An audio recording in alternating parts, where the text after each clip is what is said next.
Children of Dust is a memoir about my life.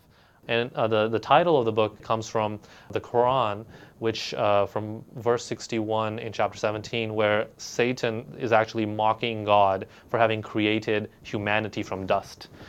I was born in Pakistan, and before I was even born, my parents actually promised me to Islam.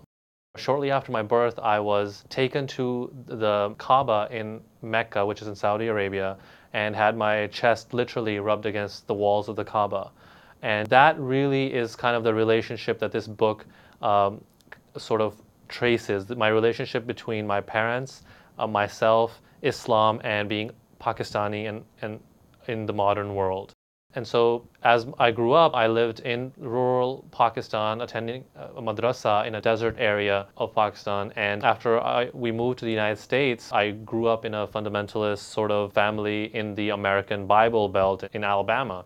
So that was an interesting conflict, coming from such a kind of severe environment in Pakistan and then moving to such a similar, but in a way kind of opposite environment in the American South.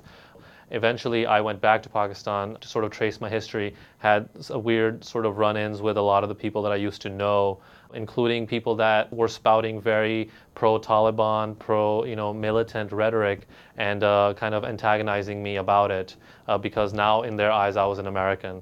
So eventually I came back to the US, and 9/11 occurred, and I again struggled with being a Muslim in this world where Islam was being so demonized, and at the same time where the country and being a Pakistani was such a controversial thing to be.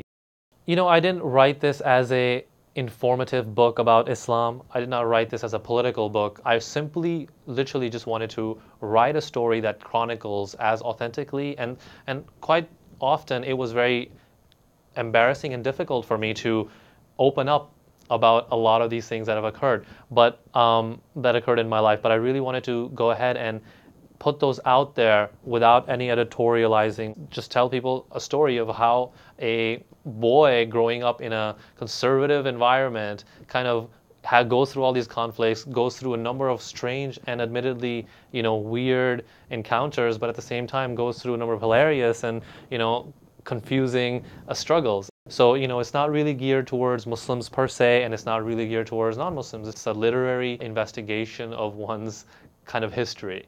And in my case, that happens to be a devout and conservative environment, but with a lot of rebellion along the way.